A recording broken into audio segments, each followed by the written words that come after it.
people put the non.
Jamuna Tira Vanachari.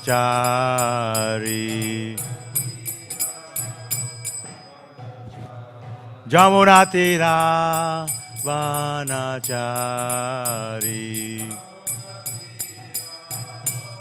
Jaya Radha Madhava Kunja Vihari.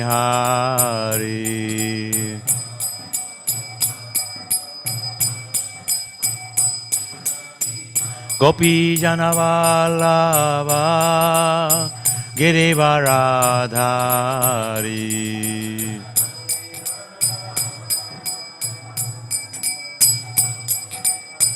Jasodanandana Prajajana Ranjana. Jasodanandana Prajajana Ranjana. Jamuna Tira Vanachari. Jamuna Tira Vanachari.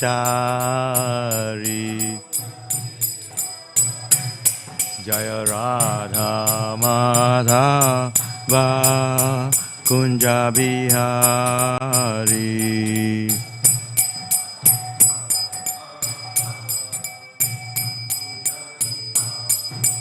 Gopi Janavallabha Girivaradhari.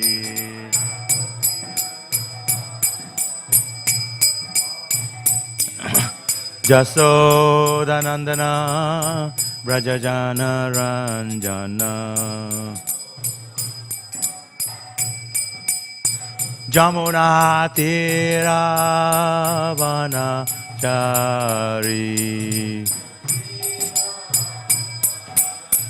Jaya Radha Madhava Kunja Vihari.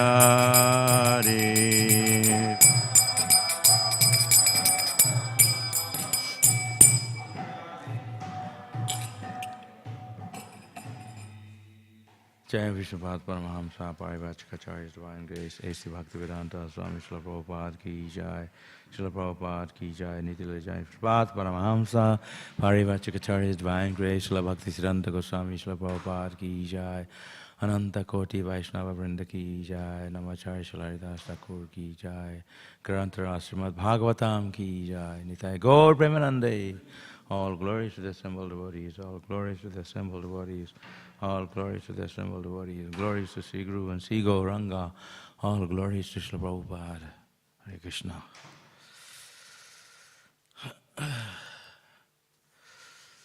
Om Namo Bhagavate Vasudevaya. Om Namo Bhagavate Vasudevaya. Om Namo Bhagavate Vasudevaya. Reading from the Śrīmad Bhāgavatam, Canto 9, Chapter 6, Text 49. Shakadachid upasina. Shakadachid upasina. Atma pannavam atmanaha. Atma pannavam atmanaha. Dadarsha bahu chacharyo. Dadarsha bahu chacharyo. Mina sangha samutitham. Mina sangha samutitham. Shakadachid upashina. Atma pahannavam atmanaha. Dadarsha bahur sarjo. Mina sangha samuthinam. Shakadachid upashina. Atma pannavam atmanaha. Dadarsha bahuvar charjo. Mina sangha samuthinam.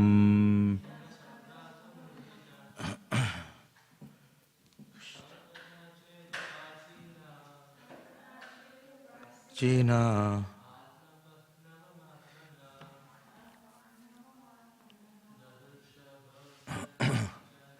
Dasa Bhāgavatarjo.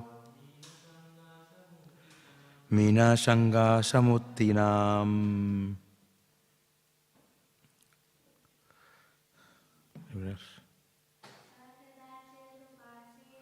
Shakadachidupashina. Atma pannavam atmanaha. Dadarsha Bhāgavatarjo. Mina sangha samuthinam.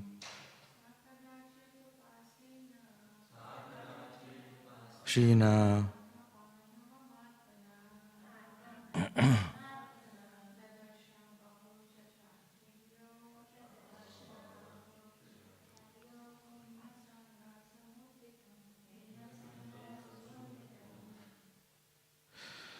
Shaha. He. Shobhari Muni. Shobhari Muni. Kadachit. One day. Upashinaha. Sitting down. Atma upavannam. Degrading oneself from the platform of tapasya. Atmanaha. Self-caused. Dadarsha. Observed. Bhāgavatarya, the Sabhari Muni, who was expert in chanting mantras. Minasanga, the sexual affairs of a fish. Samuthinam, caused by this incident. Translation. Thereafter, one day, while Sabhari Muni was expert in chanting mantras, was sitting in a secluded place, he thought to himself about the cause of his fall down, which was simply that he had associated himself with the sexual affairs of the fish. Purport. Vishwanath Chakravarti Thakur remarks, Sabhari Muni had fallen from his austerity because of a Vaishnava aparad. The history is that when Garuda wanted to eat fish, Sabhari Muni unnecessarily gave the fish shelter under his care. Because of Garuda's plans for eating were disappointed, Sabhari Muni certainly committed a great offense to a Vaishnava. Because of this Vaishnava aparad, an offense at the lotus feet of a Vaishnava, Savari Muni fell from his exalted position of mystic tapasya. One should not, therefore, impede the activities of a Vaishnava. This is the lesson we must learn from this incident concerning Savari Muni.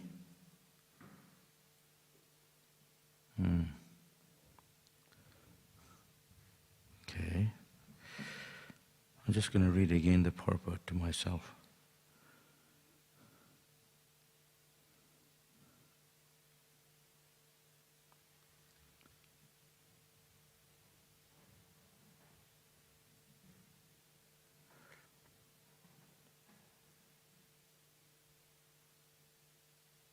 Okay. Namo Om Vishnupadaya Krishna Prasthaya Bhutale Śrīmad Bhaktivedanta Swami Namane Namaste Saraswati Deve Gauravani Pracharine Nirvishesha Nivadi Pashata Shatarine Pancha Kalpatarveshya Kipasindave Vachapatitanam Pavaneva Vaishnavevya Namo Namaha Jai Shri Krishna Chaitanya Prabhu Nityananda Sri Advaita Gadadhara Srivasati Gaur Bhaktivedanta Hare Krishna Krishna Krishna Hare Hare Hare Rama Rama Rama Hare Hare Hare Krishna. This is the very reason for us to be in the material world, actually, to desire to enjoy the material world. We have to sometimes reflect ourselves. What is the reason for us, for our being here? It is not just the Savari Muni. All of us in this world, and the reason for our being here is that desire to enjoy separately from Krishna, and actually even wanted to become Krishna, God. There is always a tinge of jealousy in our heart, which is the cause of our fall down in the material world. We're jealous of each other. And you can see that even in this world. So much is prevalent, this act of jealousy, even amongst ourselves. Even as devotees, we may be devotees, but we talk about devotees, but also we have this tinge of jealousy in our heart, desire to enjoy, desire to have position, power, so many things. There's desire. Basically, that desire is what keeps us in this material world. The whole process of Krishna consciousness, how to tackle and how to curb that desire from our heart. And that's why Rupa Goswami said, Anya vilasita sunyam. One should be free from desires. Anya vilasita. Any desire. Especially desire. I mean, we have the desire to enjoy, that you can't take that away. That is okay. But when we have that desire to enjoy what Krishna has, wanting his position, and that's what entangles us. Web of desires. And the ultimate desire is, it's mentioned here, the desire for intercourse, sexual intercourse, which is a very strong desire for us. But that is okay. But if we can actually understand there's a higher pleasure, and spiritual pleasure, that's what we should be aspiring for. Because everything is there in the spiritual life if we want to enjoy that higher pleasure. That pleasure is sukha. It's very subtle. That subtle pleasure is subtler than the subtle, spiritual pleasure. That pleasure, if we can actually develop that spiritual pleasure, which comes from chanting Hare Krishna, which comes from associating with devotees, which comes from developing love for Krishna, serving Krishna, serving devotees. The reason why I mentioned here that stops us from developing the love for Krishna is Vaishnava aparad. One word, offense to Vaishnavas. We can talk about sinful activity, breaking the rules. But the worst thing, more than anything, is aparad, or Vaishnava aparad, offense to devotees of Krishna, a Vaishnava, a devotee. We cannot compare sinful activity. That can be curbed, but Vaishnava aparad, even Krishna cannot forgive you. Only a devotee can forgive you. So I was afraid of this. Since I've been devotee all these years, from my childhood, I heard so much about this Vaishnava aparad. Every class, I used to listen. We used to talk about, and yet, at the same time, there is so much aparad going on amongst ourselves. We talk behind each other, and then we even sometimes have a quarrel, and have a fight. And yet, it's one of the main principles of devotional service to not offend a devotee. And Chaitanya Mahaprabhu himself, Trinadapi Sunichana, he said that the key jewel quality of any Vaishnava is his humility. Actually, it is not easy to develop that humility artificially. And that's why he emphasizes so much, to be humble. If someone throws that fight at you, beat you up, if you say, "Oh, thank you, I'm sorry," they will immediately stop. They're affected by humility. It's a very deep quality of a devotee. If you fall at their feet, this is what Vaishnavas do. You are very furious or angry, and then you just fall at his feet. They stop immediately. Unless everyone deep in their heart, they're devotees. They're touched by the quality of a Vaishnava. Doesn't matter who it is. Even a demon, they will stop. Hey, put down the weapon. Okay. But to develop that quality of humility, it is work on it. We have to work on it. So sometimes things happen in the life of a devotee. It's a lesson that we can learn from that. Why it happens, actually even Krishna make that so that we can learn. So it's not actually an accidental thing. It happens because that's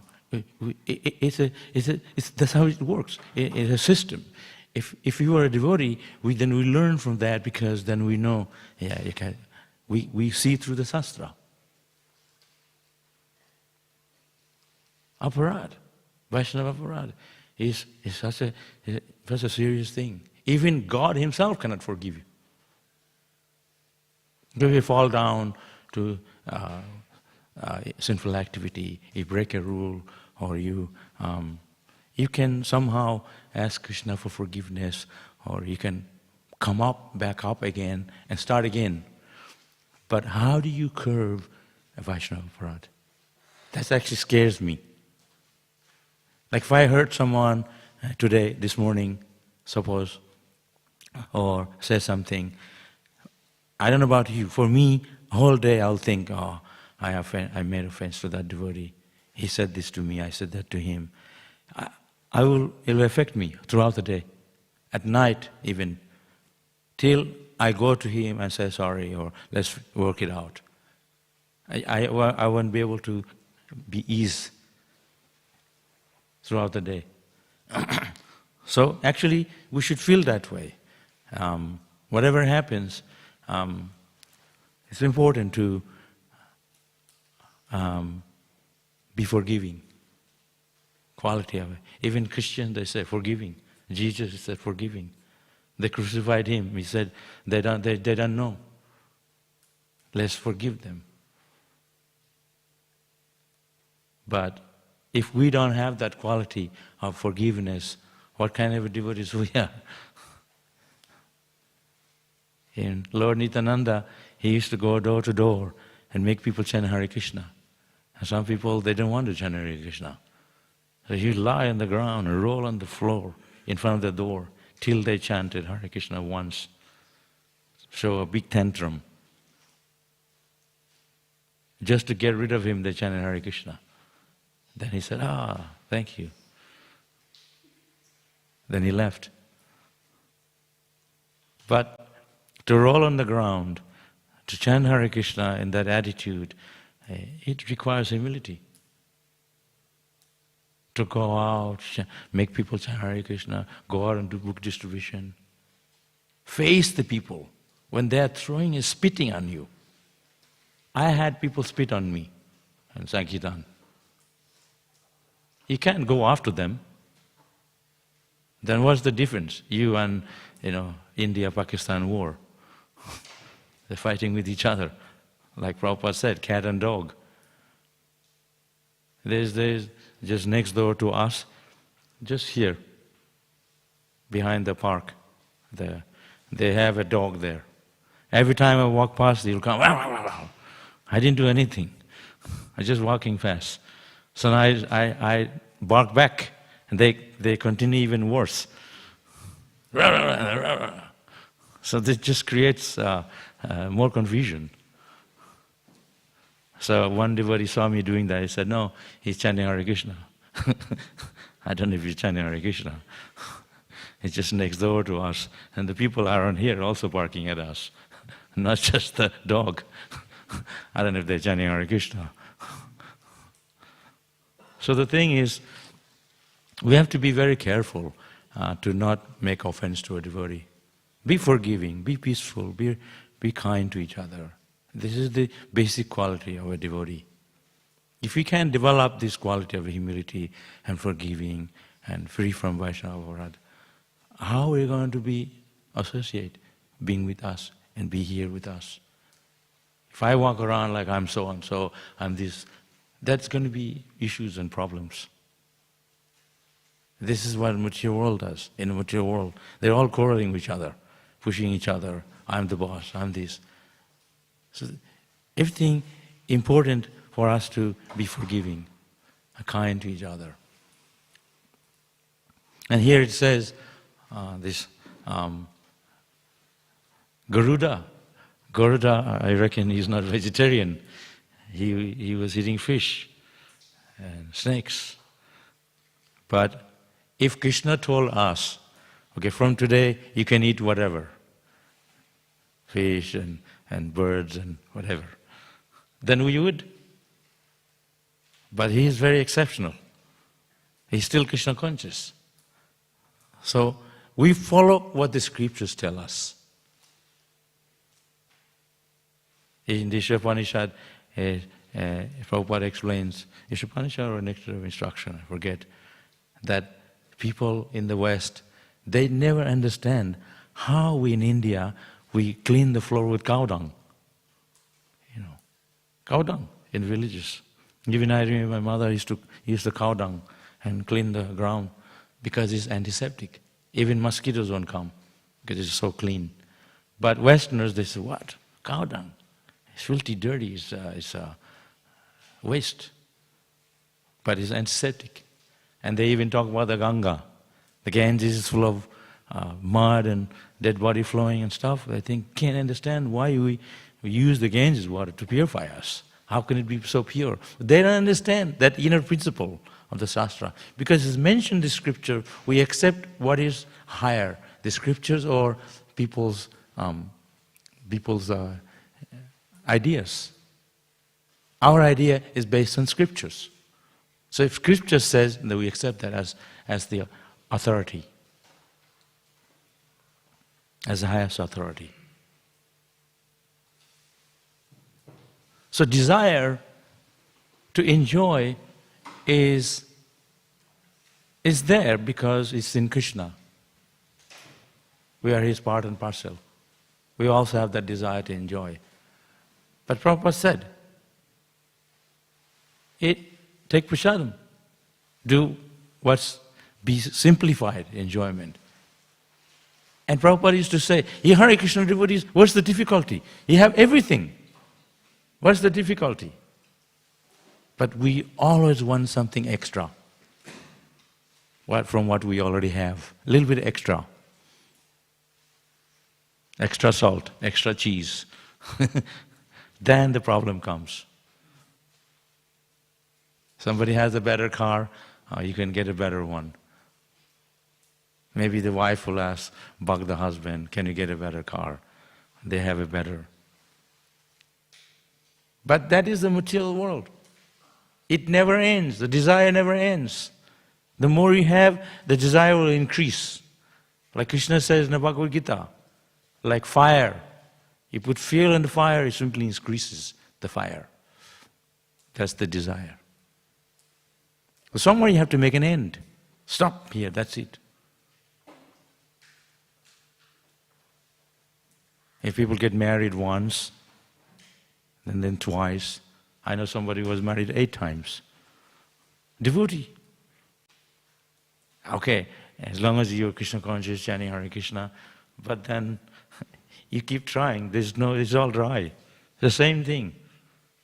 Sweet rice in the golden cup, sweet rice in a silver cup, mittika cup in a clay cup. It's the same thing in different cups. Enjoyment. But we're trying to squeeze the pleasure from this body. There's so much the body can offer you, isn't it? So much. You can't. So young people think, oh, I have so much time, I can enjoy. Before you know it, you're going to be 50, 60, 70. Oh, look at yourself in the mirror. Oh, I'm so old. But if you're in knowledge, you know you're wise. Material things cannot satisfy you. From the childhood we know that. Even they have medicine for child. They're sick from young age. Birth, death, all these diseases. Where is the enjoyment? Prabhupada is to give the example of a camel. The camel, they eat thorn. And they think, tastes so good. But when you eat thorn, your mouth's all ripped apart from the thorn. And you're drinking your own blood. That's what the enjoyment is in the material world. There's no end to wanting to enjoy the material world, because everything depends on that real satisfaction only comes from spiritual world. If that's not there, the material satisfaction is not going to satisfy you completely. It's always going to be wanting. A cow thinks grass is greener on the other side of the fence. Always stretching out. We go to Australia from India, and here people work very hard. Oh, it's not good, we go to New Zealand, or maybe, last year I was in Fiji. The talk of all the local people is two talks. They come to Australia or New Zealand. They'll be happier. And here people work like a donkey. Work, work, work, work, work, work, work. Every day. And then Saturday or Sunday comes. And they're thinking, oh,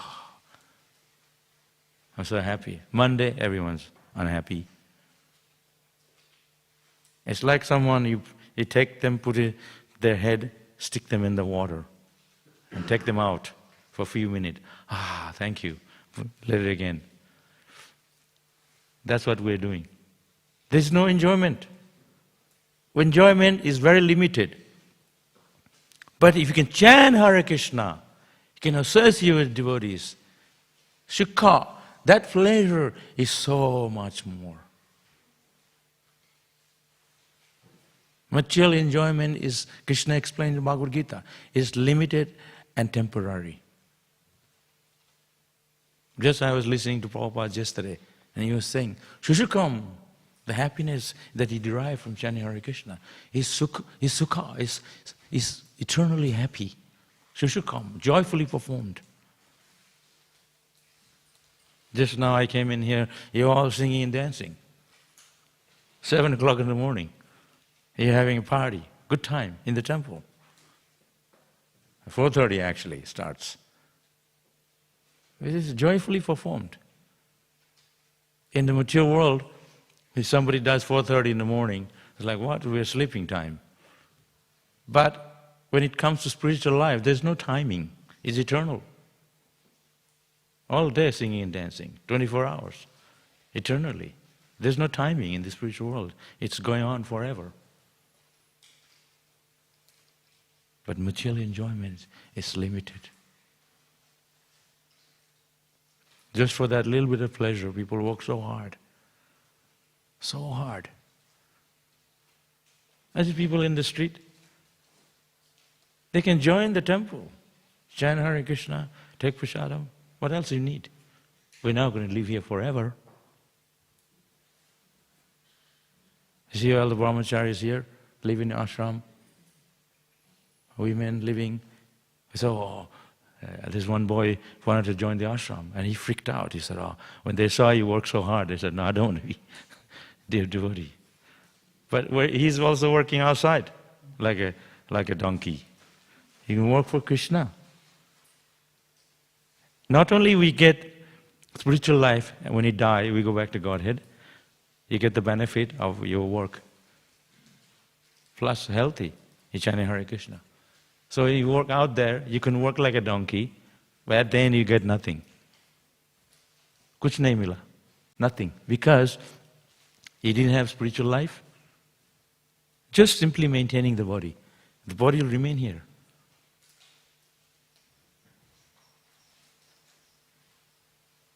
You can have one wife, two wives, three or four, whatever.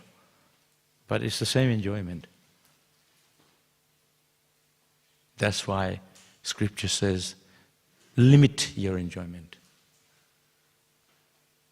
That's why Krishna created old age.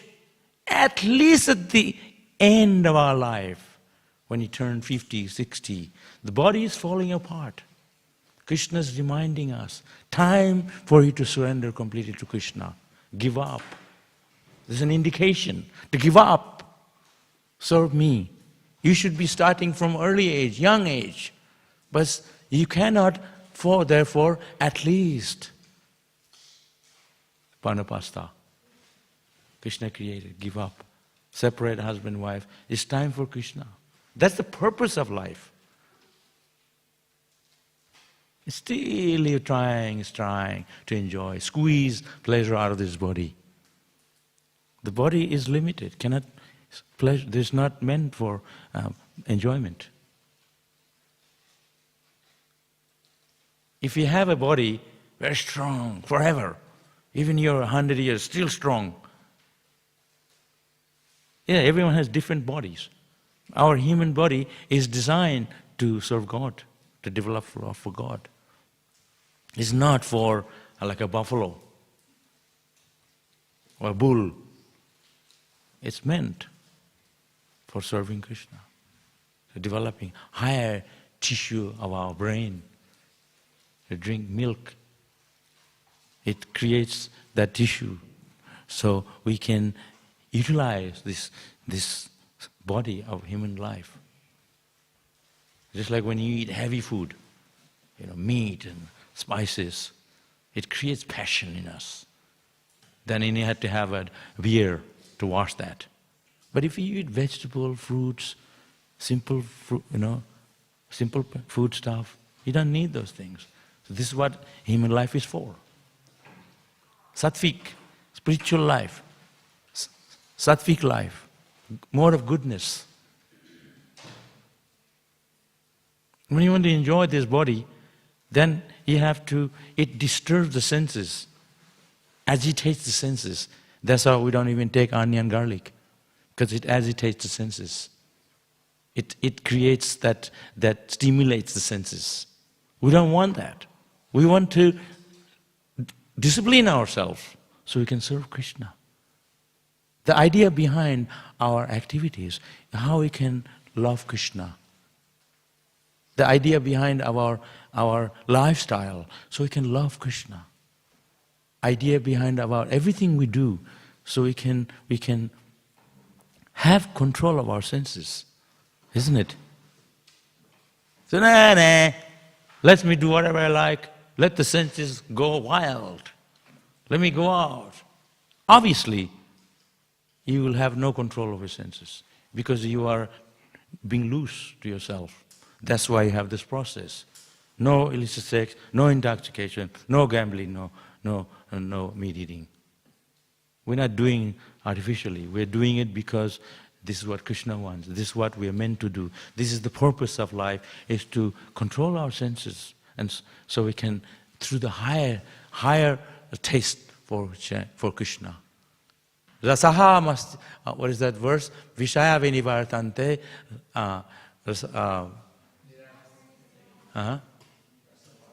Rasabarjam. So you can control the lower senses with the higher principle by developing a higher taste. Vishaya, the material activities, all the Vishaya, by higher taste. We're not attracted to material things.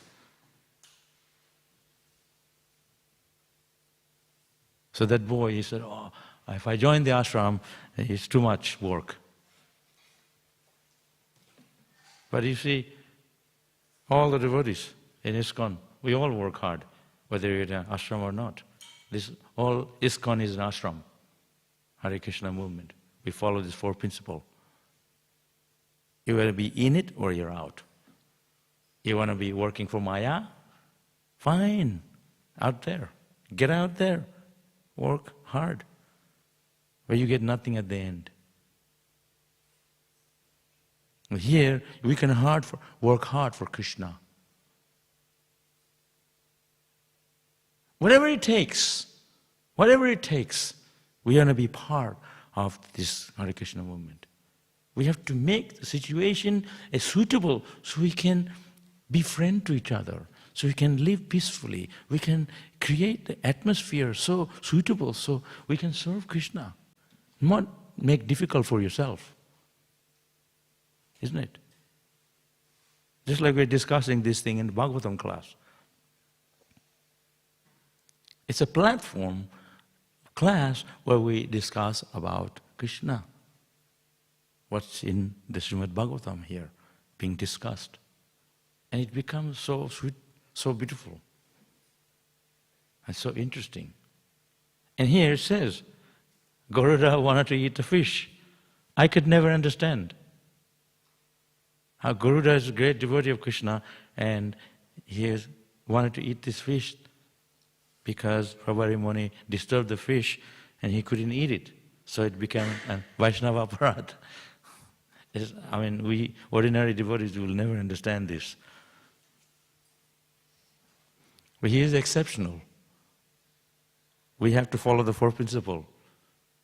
But Garuda is Vishnu's carrier. So he is exceptional. He can eat the fish and still being a devotee. You can ask Krishna, why Garuda eating fish is your carrier and he don't eat. You can discuss with him this matter.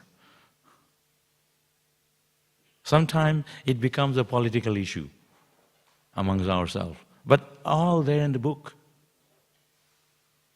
You want to be Hare Krishna devotee, you want to live peacefully with devotees, then give up Vaishnava aparad. Every one of you, even all these little boys here and small kids, they're all Vaishnavas. Even an ant in this temple is a Vaishnava. Those pigeons, they're wandering all day eating prasadam, they are Vaishnava, actually. All the plants here are Vaishnava because they're flowers being offered to Krishna. This is the mood we should have. Isn't it? It's so nice when you say something good about others and glorify others. It's such a good feeling. You say, thank you, Prabhu, for giving me this prasadam. Or you smile at them. Just a smile. They'll remember. We were talking about this in Vrindavan during Prabhupada's anniversary, 50th anniversary, how Prabhupada's smile was such a enchanting, so catching. Prabhupada's smile. So if you smile at a devotee, you don't need to say much. So therefore, we have to be very careful to avoid offense to a sadhu, offense to a devotee. The other day, They discuss, I said this in the class last time, and Prabhupada was taking prasadam, and then one dog was there barking, and barking, disturbing Prabhupada like anything. So all the devotees who took his stick, and Prabhupada didn't do anything. He wanted to shoo the dog away. And Prabhupada stopped them and said, wait, I'll deal with it. So he took a chapati, broke in half. There was 2 dogs actually. He gave half of the dog, 2 pieces of chapati to the dog. And the dog ate and left. And Prabhupada at the end, when the dog left, Prabhupada said, you never know who they are. So therefore we have to be careful. Even animals that just roam around here. What to speak the devotees? Suddenly somebody comes, they want to do some service. You don't know who they are. They come. Especially amongst us. Don't get too familiar with each other. Have respect for each other. Even husband and wife. We are too familiar. That's why they quarrel sometimes. But you can respect each other for what they are, for their Krishna consciousness. You can talk nicely, you can pay obeisances. I remember I grew up in the Hare Krishna movement in my whole life, and we are taught to really respect devotee. So when you wake up, the first devotee you see, you are supposed to pay obeisances. First, whoever. And if you see a sannyasi, you have to pay obeisances. So there was one sannyasi, he's always walking around. So every time we saw him, you have to pay obeisances. I thought it's too much. So then I didn't pay obeisances because I saw him just not long ago. So then he told my teacher he didn't pay obeisances to me. So when I had to take prasadam, they said he didn't pay obeisances to Damodar Maharaj, just to go back and pay obeisances. I said, I already paid obeisances the first time I saw. He said, no, every time you see you have to. So I thought, that's not fair. But that's the principle. Every time you see a Vaishnava, you have to pay obeisances. How many times, what's his name, Gopal Bhatta Goswami? How many times he paid obeisances? 3,000 a day. If you calculate how many obeisances you did a day, that depends how many times you came to the temple. Other than that, we don't pay that many obeisances, maybe 5 or 6. See Prabhupada, all the 3 altars, that's 4 times. When you come in the temple, 1, that's 5. If you see a Guru Maharaja, that's it, maybe 6. At least maybe 10. He was doing 3,000 a day. And we don't have that much time, of course, we have service. But then, try to understand the concept. And he was not an ordinary devotee, Gopal Bhatta Goswami. He come from a very wealthy family. He gave up all that. He's living like a beggar in the Radha Kund, paying obeisances all day. There's no comparison. But when it comes to criticizing each other, we are really good at it. So look at the example of Gopal Bhatta Goswami. Look at the example of Sanatana Goswami, Rupa Goswami. So pure.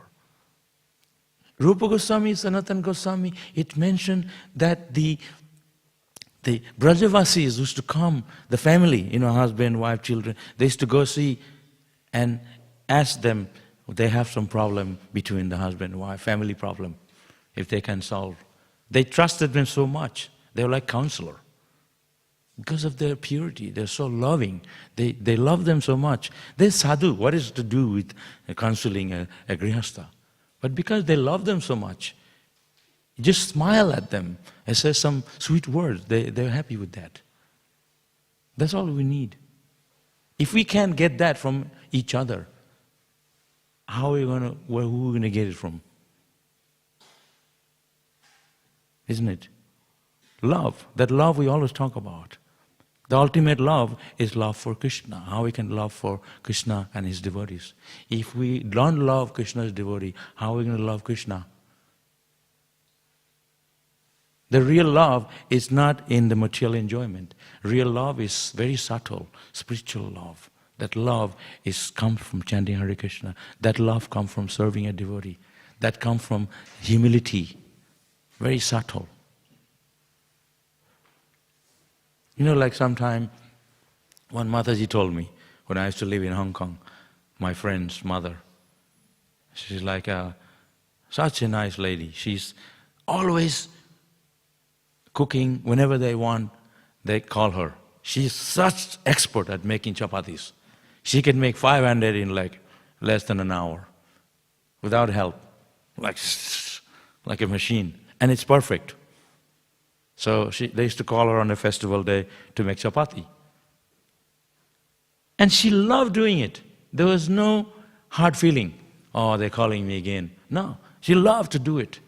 She said, thank you, and every time it was perfect, and tastes so good, and soft, and everything. That's love. That's not artificial. That's real love. What you call voluntary work. It's more than voluntary, it's devotional service. So you can have that feeling not to enjoy, but to actually genuinely serve the devotee. Say something not for scratching, oh, I'm going to get something back, but genuinely. They will feel that. Just a smile. That's what Prabhupada used to do. So when you talk about material enjoyment, it's nothing. Spiritual enjoyment is so subtle. Just a smile at a devotee, that is so much more higher pleasure than gross material enjoyment that you can get from this body. And there is always guilt feeling, sense of enjoyment. Because you know, it's not, because you know it in your heart that it's not pleasing Krishna, it's not pleasing to Guru, it's not pleasing to yourself, the soul. So there's always a guilt feeling. This is what causes problem. Sometimes people suicide, but they feel so bad. Because they know underneath it's not correct. But that feeling when you do for Krishna, it's such a good feeling. It just uplifts you. Somebody told me the cause of cancer is you're not being happy. It creates blockages in your nerves. So if you're a happy person, you never worry, no anxiety, then that happiness itself creates good health in you. But if you walk around all day tensed, unhappy, due to different things, that creates problem in you after a while, actually. So if you criticize the devotee or make an offense, not only you'll feel good, but that person will also feel bad. So it's very hard to, so we say, I'm chanting Hare Krishna for so many years, why am I not feeling happy?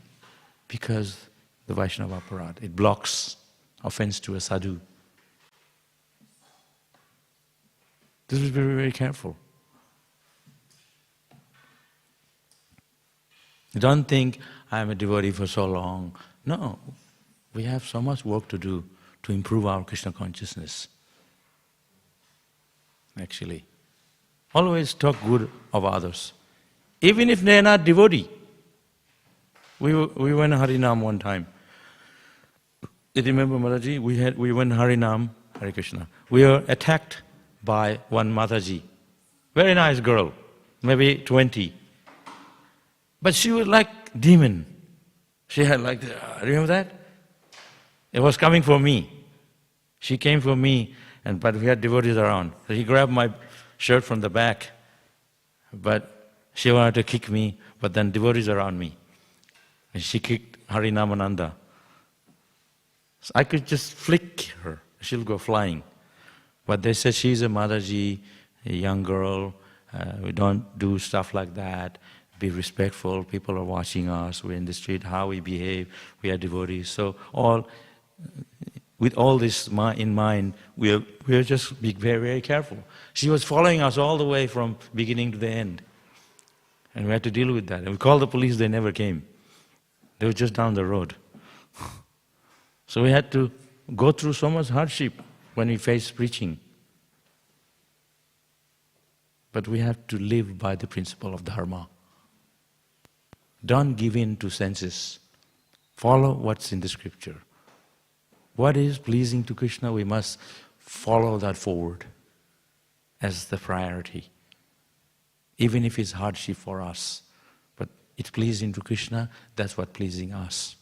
Our pleasure is what pleases Guru and Krishna. That is our pleasure. Isn't it? We could have, throw her on the ground, beat her up, but that's not the way to do. We have to do what is best in practicing Krishna consciousness. So many things are required. And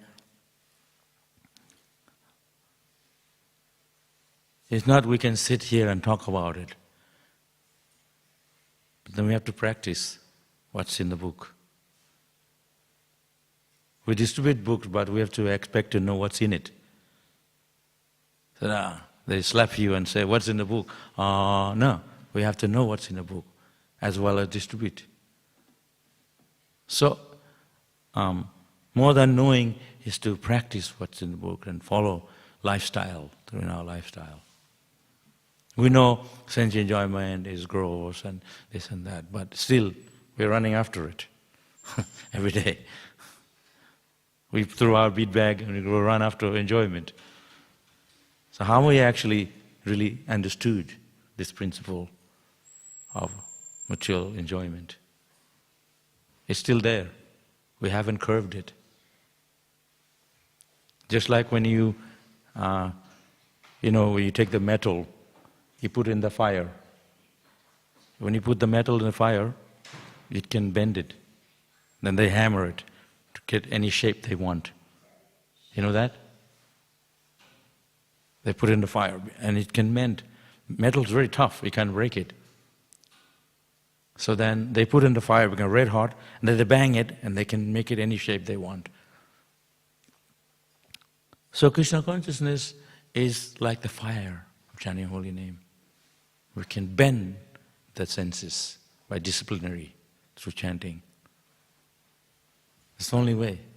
And then, I wake up today, I'll control my senses from today.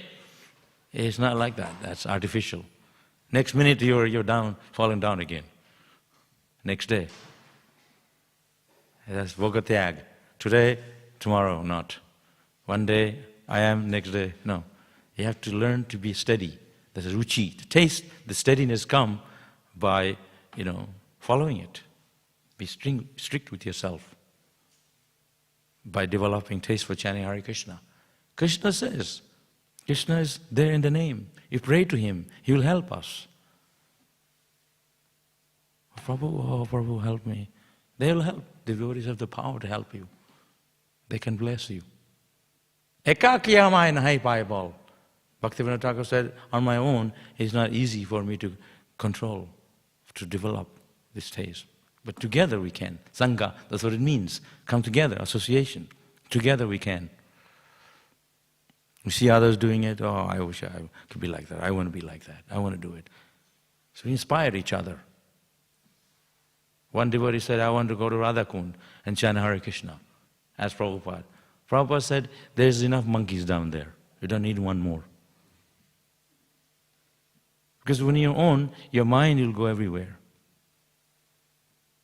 Well, no, I have Radha Krishna deity at home, but where's the quality? Your kids crying, you're trying to chant. There's so much disturbance. That's why you have this temple. At least here we can do it. There's a program here, systematic program, where you can come here, sit down, chant japa, see the deity, pray. It's not the same as your temple at your home. So that's why you have this temple. Yeah, it's too crowded. Fine. Everywhere there's crowded. You go to temple in India, some temple tiny. They're squashing, but they love Krishna so much. They're squashed to death, but nobody's complaining. They love it. I went to one temple it was in Gujarat. Small temple. And everybody had a bhoga to offer to the deity. They buy it from outside. Just there. And then by the time they opened the curtain, I was like this. Bhoga's up here. It was so crowded. And nobody was complaining. They all said, oh, and they were crying. They were, so many things. Everybody has so much affection for this deity. Very ancient deity. Small temple. And we have a huge temple, hardly anyone in it. And still we're complaining. Okay, so my point is, be respectful to each other, love each other, develop taste for chanting Hare Krishna, be humble. These are basic quality. Be respectful, be kind, loving, soft-hearted towards each other. Be forgiving, like this. No need to be, we're not India, Pakistan, start a war. We're here to discipline our senses. You can win each other by your humility, by quality, Vaishnava quality. That's what Chaitanya Mahaprabhu said. Okay. You cannot do on your own. I'll control my senses. No, artificial. You have to listen to the sadhu. You have to be respectful to the sadhu. Fall at their feet for their mercy. They'll bless you. I went to the program on what day was a Sunday in Point Cook. All Indian family, and they're such nice people. We had they said they want me to come and do kirtan there. They heard about I do kirtan, rocking kirtan. And so then we had 2 guitarists, and we had Mridanga player, the guy was... so I took the Mridanga, because I need to have a big kirtan, I need a good Mridanga player. And he was playing very soft, so I took the drum. We were practically 100 people there, big kirtan in the room, and they had to open the window because it was so noisy. People from next door came over. So that's what we need, to inspire each other. A heavy kirtan, to take your mind off of all these things in your head. No time for you. No gap. Haridas Thakur, he was chanting japa 300,000 names a day. You know how many rounds? It takes all day and night. So when he was chanting, the Muslim king, he wanted to disturb him, to stop his chanting. So he sent one beautiful lady to distract him from chanting. So Haridas Thakur said, when I finish this japa, I'll attend to you. And that never happened. 3 days, after 3 days, it went on to 3 days, she was still waiting for him. After 3 days, she also shaved her head and started chanting. Imagine a lady shaving the head. That's the quality of his chanting. He never had time for Maya. And that's what he says, Maya will come in folding hands in front of such devotees. So we have to aspire to be that kind of a devotee. Okay, Hare Krishna. Any questions? Yes?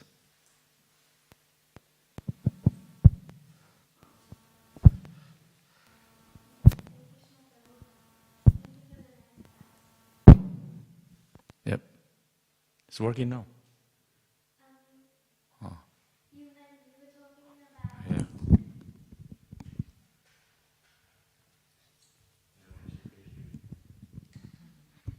You were talking about preaching, so I wanted to ask, when we preach to someone, most of the time they say that they're happy, they're enjoying. So how can we make them realize that all of this enjoyment is temporary and that Krishna consciousness is the highest taste?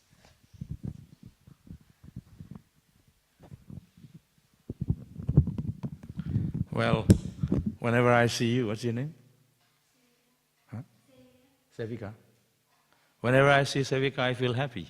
So you were setting an example. She's in the temple every day. So sometimes I was emphasizing association. So when you see each other, we feel that. So then if people don't see us, if we walk around, how are we going to impress others? So that's Hare Krishna, these people doesn't work. This chanting Hare Krishna, so it has to come from us. We have to be Krishna conscious ourselves. Just like Prabhupada used to give you example, when you eat a big meal, you feel, bahut khaya, I ate too much, you feel satisfied. You know yourself that you're happy, you're satisfied, you're full. You know, I have to tell you. Similarly, when people see us, how we behave, how we experience in Krishna consciousness, that's going to impress them. That's how it works, isn't it? We can talk about it, but actually, unless we actually develop that taste in our heart, we're not going to be able to impress others. Because it's going to be lingering of desire. We walk around, you can see, people can see behind our eyes, we're thinking of other things. Oh, I have to pay my bill, I have this problem, that problem. You have to try to throw that out of the mind when you chant. Leave a room for another time to do that. At least when you're chanting, don't contemplate on those issues that you come up with. Because that's going to hamper your chanting. So it all comes from chanting Hare Krishna. Everything, ultimately. So if you chant nice japa sincerely, then Krishna from within will give us the intelligence how to deal with the situation, how to preach. It's all in the holy name. And we tell people, this is the only way. We don't say that, because Krishna also said, this is the only way. And we say only way. Even though we say it, but for us, more than saying that, we have to do it. And they will see us doing it. Because they say and do another thing, it won't have the effect, isn't it? Oh, it's the only way, it's the only way. Make America great again. Make Australia great again. It's not like that. You have to make yourself Krishna conscious great again through chanting. Then people say, oh, this Sevika every day is the program. Why is she coming every day to the program and I'm sleeping? There must be something, you know. So you ask her, and then, because you come every day, you feel used to coming here, and you develop the taste for it. And your mother said, no, I don't want to go to the temple. Then you said, no, I want to go. Then she's getting up. So it becomes, everybody's doing it together. So you're encouraging her, she's encouraging you. So this is how it works. Even in the beginning, there's no taste. Oh, I have to do it again. But by doing it over and over, gradually the taste will come. That's called sadhana bhakti. Beginning, there's rules and regulations, the principle. By the bhakti, rules and regulations, then there is a higher taste where spontaneity comes gradually. But that comes from practice. It doesn't come. You have to practice. And people will tell people, why people like the Hare Krishnas? Because they see us happy in the street. Oh, there goes the Hare Krishnas, because we're happy. We're not in the street going around. They see us, we're jolly. They also join in. We know. So that's how it works. That has to come from us also in our temple too. Okay, thank you. Anybody else?